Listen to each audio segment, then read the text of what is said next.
آپ دیکھ رہے ہیں SK TV۔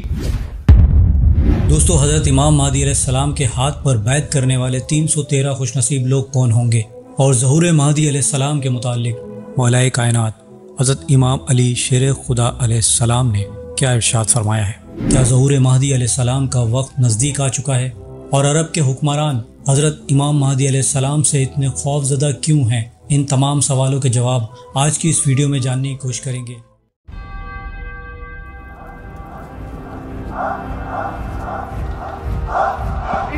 The Prophet Muhammad, peace be upon him, declared,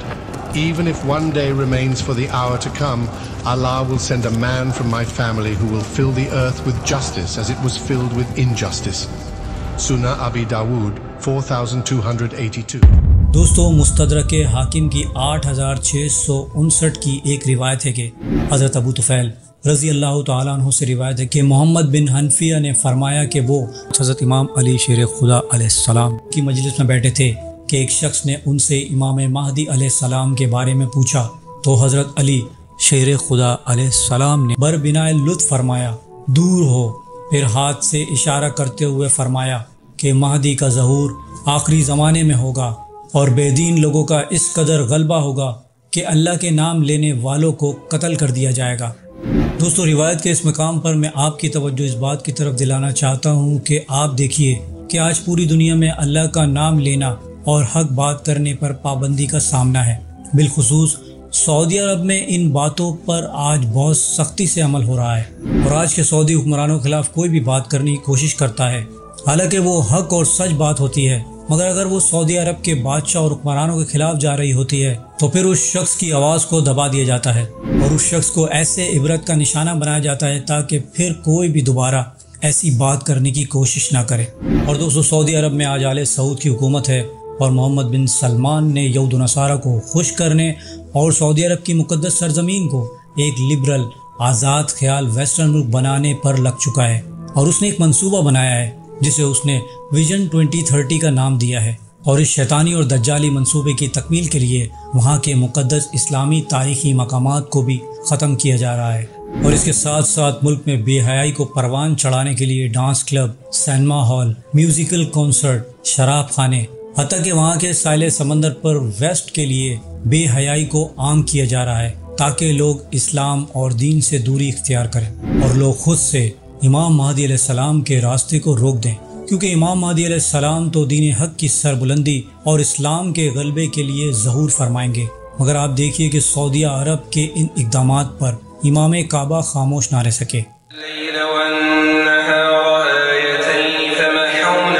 اور 2018 میں امام کعبہ نے سعودیہ کے حکمرانوں کو جب آئینہ دکھایا کہ ان شیطانی اور دجالی کاموں کے لیے دین اسلام میں کوئی جگہ نہیں، اور سعودیہ عرب میں آزاد خیالی کے نام پر جو یہ بے حیائی ہو رہی ہے یہ دین اسلام میں حرام ہے۔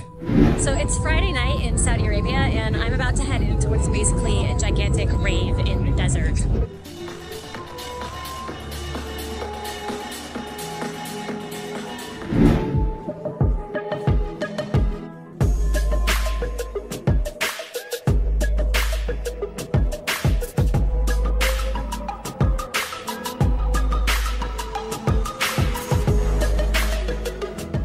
بس دوستو، امام کعبہ کے خطبے میں کہے گئے ان الفاظوں کی وجہ سے سعودی حکمران نے نہ صرف امام کعبہ کو گرفتار کیا بلکہ انہیں 10 سال کی قید کی سزا سنائی، مگر امام کعبہ شیخ الصالح الطالب کلمہ حق کہتے ہوئے جیل میں ہی انتقال کر چکے ہیں۔ اور دوستو، آپ دیکھیے کہ یہ وہی آخری زمانہ آ چکا ہے کہ جس کے بارے میں حضرت علی شیر خدا علیہ السلام نے بھی پہلے ہی اس کی پیشن گوئی فرما دی تھی۔ مستدرک حاکم کی 8659 کی روایت میں مولا کائنات نے مزید ارشاد فرمایا کہ ظہور مہدی کے وقت اللہ سبحانہ وتعالی ایک جماعت کو ان کے پاس اکٹھا کر دے گا، جس طرح بادلوں کے متفرق ٹکڑوں کو مجتمع کر دیتا ہے، اور ان لوگوں کو یگانگت الفت ادا کرے گا۔ یہ لوگ نہ تو کسی سے خوف زدہ ہوں گے اور نہ کسی کے انعام کو دیکھ کر خوش ہوں گے، مطلب یہ ہے کہ ان کا باہمی ربط و ضبط سب سے یکساں ہوگا۔ خراسان کے علاقے سے سیاہ جھنڈے لے کر فوجیں آئے ہیں، ان کا رخ کوئی موڑ نہیں سکے، ان کو پیچھے پھیر نہیں سکیں گے کوئی بھی، یہاں تک کہ وہ یروشلم میں جا کر جھنڈے نہ سکیں۔ خلیفہ مہدی کے پاس اکٹھا ہونے والوں کی تعداد اصحاب بدر یعنی غزوہ بدر میں شریک ہونے والے صحابہ اکرام رضی اللہ تعالیٰ عنہ کی تعداد کے مطابق یعنی 313 ہوگی۔ اس جماعت کو ایک ایسی خاص فضیلت حاصل ہوگی جو ان سے پہلے والوں کو حاصل ہوئی ہے نہ بعد والوں کو حاصل ہوگی۔ نیز اس جماعت کی تعداد اصحاب طالوت کی تعداد کے برابر ہوگی جنہوں نے طالوت کے ہمراہ نہر اردن کو عبور کیا تھا۔ حضرت ابو طفیل کہتے ہیں کہ محمد بن حنفیہ نے مجمع سے پوچھا کہ کیا تم اس جماعت میں شریک ہونے کا ارادہ اور خواہش رکھتے ہو؟ میں نے کہا ہاں۔ تو انہوں نے کعبہ شریف کے 2 ستونوں کی جانب اشارہ کرتے ہوئے فرمایا کہ خلیفہ مہدی کا ظہور انہی کے درمیان ہوگا۔ اس پر حضرت ابو طفیل نے فرمایا باخدا میں ان سے تا حیات جدا نہ ہوں گا۔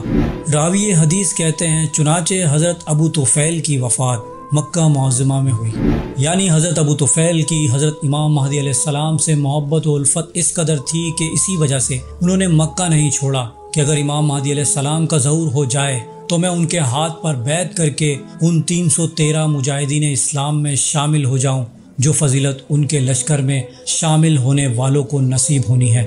جبکہ دوستوں مولا کائنات حضرت امام علی شیر خدا علیہ السلام نے اس روایت میں ارشاد فرمایا تھا کہ امام مہدی علیہ السلام کا ظہور آخری زمانے میں ہوگا، اور حضرت ابو طفیل نے نبی کریم صلی اللہ علیہ وآلہ وسلم کی روایت بھی سن رکھی ہوں گی کہ یہ آخری زمانے میں ہی ہونا ہے۔ مگر حضرت ابو طفیل کے ذوق اور شوق کا کیا کہنا کہ روایت سماعت کرنے کے بعد اپنی تمام زندگی کے ایام انہوں نے مکے میں گزار دیے اور وہاں سے پھر کبھی ہجرت نہ کی، حتیٰ کہ ان کی وفات بھی وہیں ہوئی۔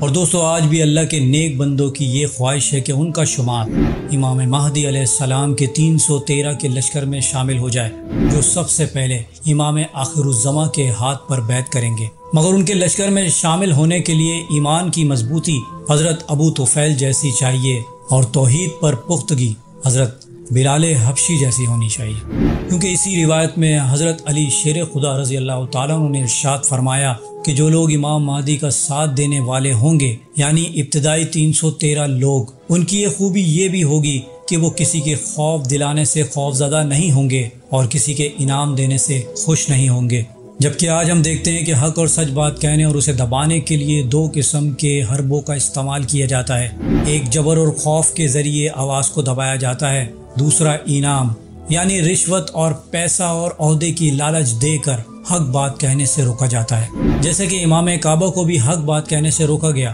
اور ممکن ہے کہ انہیں بھی عہدہ اور پیسوں کی لالچ دی گئی ہو، مگر امام کعبہ حق اور سچ بات کہتے کہتے اس دنیا فانی سے انتقال کر چکے ہیں۔